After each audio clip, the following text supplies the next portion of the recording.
Bonjour à tous, pour cette seconde vidéo, je vais vous expliquer comment préparer un coupe-chou neuf ou alors s'il s'agit de l'acquisition d'un vieux rasoir qui a besoin d'être passé à la pierre pour y créer un biseau. Donc, vous l'avez compris, pour ces prochaines minutes, nous allons parler d'affûtage et d'affilage et je vous retrouve de suite après le générique.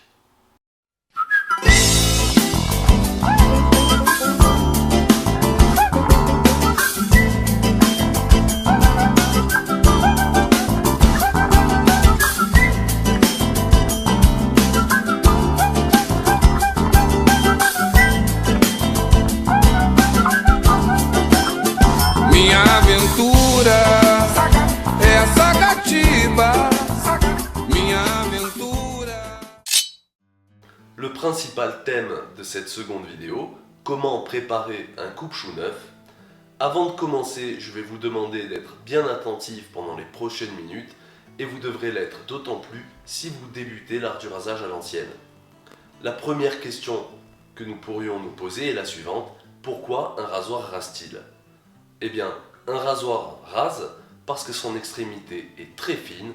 Cette partie du rasoir s'appelle le fil et pour que ce dernier rase du mieux possible, ce fil devra être extrêmement poli.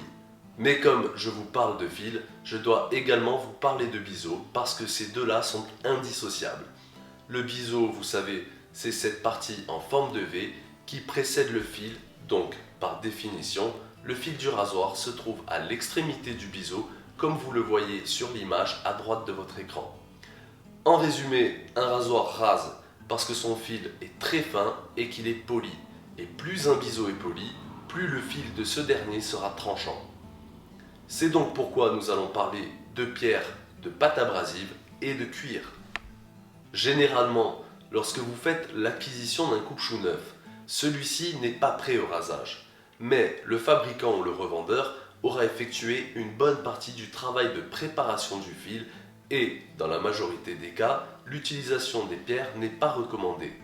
Les pâtes abrasives suffiront amplement, la plus connue étant la pâte verte à l'oxyde de chrome et nous verrons ensemble comment l'utiliser. Mais d'abord, je vous propose un petit détour par les pierres de préparation. Je vais parler pour ce qui me concerne. En sortie d'atelier, mes rasoirs sont déjà capables de raser des poils de bras, mais comme je n'ai pas fait de préparation en pierre abrasive, si je tentais de me raser la barbe avec, je passerais un sale moment, parce que le fil de ce rasoir n'aura pas été poli. La première étape consiste donc à préparer un biseau, et pour ce faire, je vais devoir employer une pierre au grain agressif, grossier, d'une taille de 1000 grit, jusqu'à ce que le biseau soit créé. Les prochaines étapes consisteront donc à polir et améliorer ce biseau précédemment créé, et pour cela je vais utiliser des pierres au grain de plus en plus fin, dans l'ordre successif 3-4 000, 6-8 000, 12 000. Puis j'utiliserai des pierres spécifiques de polissage. Je parle là de polissage parce que ces pierres ont un grain tellement fin que leur pouvoir abrasif est minime. Ce sont des pierres naturelles japonaises, mais je ne vais pas m'écarter du sujet parce que celle-ci en mériterait un à elle seule. Une fois le travail à la pierre terminé, vous pourrez passer à l'étape des pâtes abrasives. Mais avant cela, je vous recommande de tester le fil de votre rasoir. Bien qu'il ne soit pas la référence absolue, je vous encourage quand même d'appliquer le test du cheveu. C'est-à-dire qu'en sortie de pierre, votre rasoir doit être capable de couper un cheveu en posant ce dernier dessus comme ceci. Votre rasoir coupe un cheveu, il est maintenant prêt pour les pâtes abrasives. Et c'est à cette étape justement que démarre la préparation d'un coupe-chou neuf. L'utilisation des pâtes abrasives est différente de l'utilisation des pierres, parce qu'elles s'utilisent sur un cuir et à l'inverse des pierres, nous allons fuir le fil du rasoir comme ceci, en veillant bien à ne pas exercer de pression dessus avec notre rasoir. Il faut impérativement laisser le poids du rasoir travailler. Généralement 300 passes suffisent, une passe est égale à un aller-retour. Une fois le travail des pâtes abrasives terminé, nous pourrons passer à la dernière étape de la préparation de votre rasoir coupe-chou. Nous parlons là de l'affilage au cuir.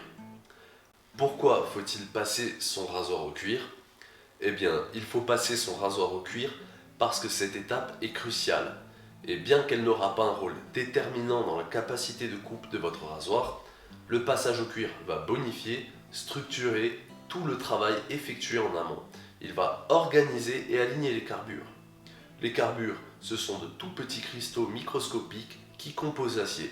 Et par conséquent, le passage au cuir va vous apporter beaucoup de douceur pendant vos rasages.